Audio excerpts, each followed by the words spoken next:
Sponzor kanala je Motor Revolution. I dragi poštovaoci kanala i ljubitelji skutera, dobrodošli u emisiju u kojoj ću vam predstaviti top 5 skutera za ovu 2026. godinu.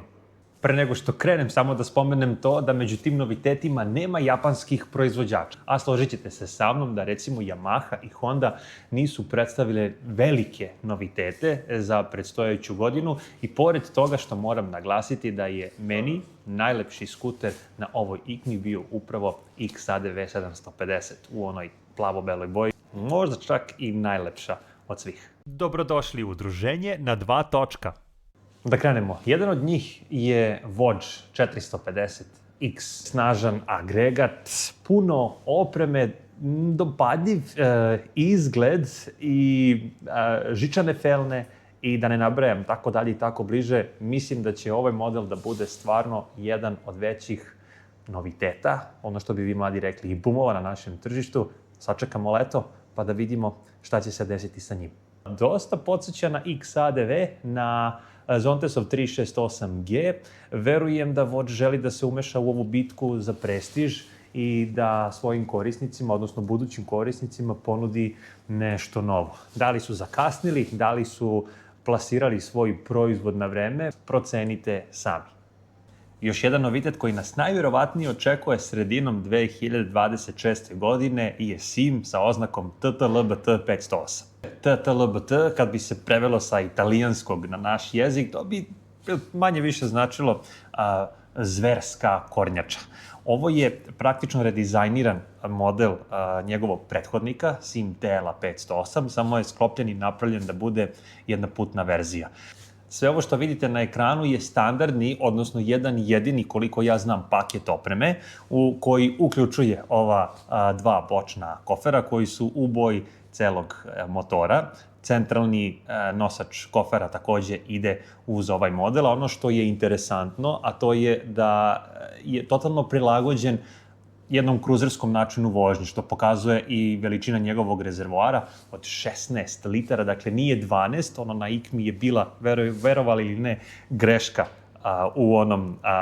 u štampanju onog papira, ne znam kako su to mogli sebi da dozvole, ali eto, desilo se. Realno mislim, ukoliko cena ovog modela na našem tržištu bude bila između 10 i 11.000 evra, da može da bude vrlo dobra kupovina i ozbiljan konkurent Forci 750. Šta vi mislite?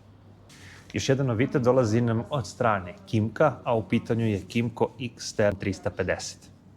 Verujem da će ova XTR imati malo bolji odziv među budućim kupcima, jer su napravili spoj crossovera i jedne krstarice u toj klasi. Izuzetno komotan, verujem da je i udoban i mislim da je ovaj model nešto što zaista treba Kymcu, pogotovo na našem tržištu, kako bi se umešao u ovu A2 kategoriju po svemu onome što ima.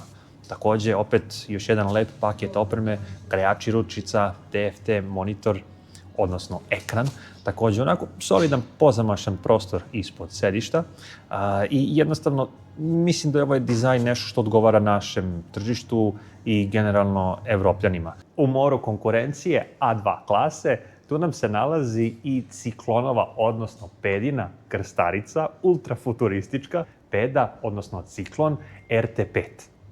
Potpisujem i garantujem da neće biti skutera u ovoj klasi, u ovoj kategoriji koji ima veći paket opreme. Sad, on nije među ovih top 5 samo zbog opreme i tralala. Mislim da se radi o zaista jednoj velikoj inovaciji na tržištu, pogotovo zato što će imati onaj centralni štender koji se podiže automatski i dok je vozač na njemu, to je broj 1. Drugo, na gašenju samog modela videli se da mu se i retrovizori sklapaju, i bukvalno sve je na dugme. Mnogo senzora, mnogo opreme, grejači, svega i svačega i mislim da je sam dizajn ovog modela dopadljiv. Ne zna se kad će biti kod nas na tržištu, da li će uspeti da dođe do kraja ove 2026. Ja mislim da hoće, ne uzimajte moje informacije zdravo za gotovo, ali po svemu sudeći, ukoliko ovaj model bude imao cenu ispod 5.000 evra i ukoliko mu onaj servisni interval bude bio pomeren na lestvicu više, mislim da će to biti jedan ozbiljan igrač za budžet. Na petom mestu, odnosno peti po redu, kako god vi to želite, je Aprilin model GT400. E sad, ovo je kao da je maksimizovana verzija Aprilinog modela, odnosno 125 i 200. Mislim da je zanimljivo to što ima najveći ground clearance od svih ostalih adventure modela u klasi. Verujem da je dobro kvaliteta, verujem da je potreban tržištu i da je potreban budućim kupcima, odnosno i ljubiteljima Aprilije. Ne znam kako će se pokazati kod nas, jer na našem tržištu postoje modeli koji nude veći paket opreme. Pokazalo se da naše tržište voli opremu, da voli dodatke uz ono što sam model nudi i da voli dobru cenu. Kakva će cena ovog modela biti, nisam siguran, ali mislim da je ovaj model izuzetno potreban i bit će interesantno videti šta sve on može, odnosno nudi u odnosu na njegovu konkurenciju, ako ne poredimo ime brenda i to gde se on proizvodi. Kada će i da li će on stići na naše tržište ove 2026. godine nije poznato, ali šuška se da će ipak doći, onako nečujno. Primetili ste da Aprilija ne pravi bilo kakve marketinške trikove, ne najavlja modele unapred, nego samo odjednom bum, evo ga, izvolite. Bre, Jovane, pa kako među ovom isto nema onog Zontesa 552? Ti voziš Zontes.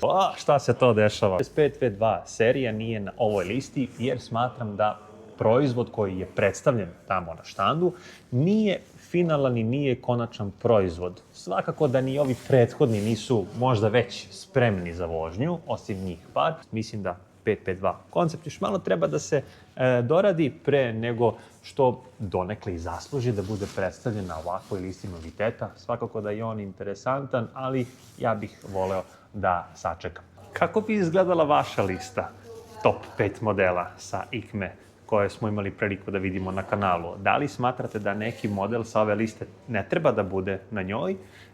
I napišite u komentaru zašto.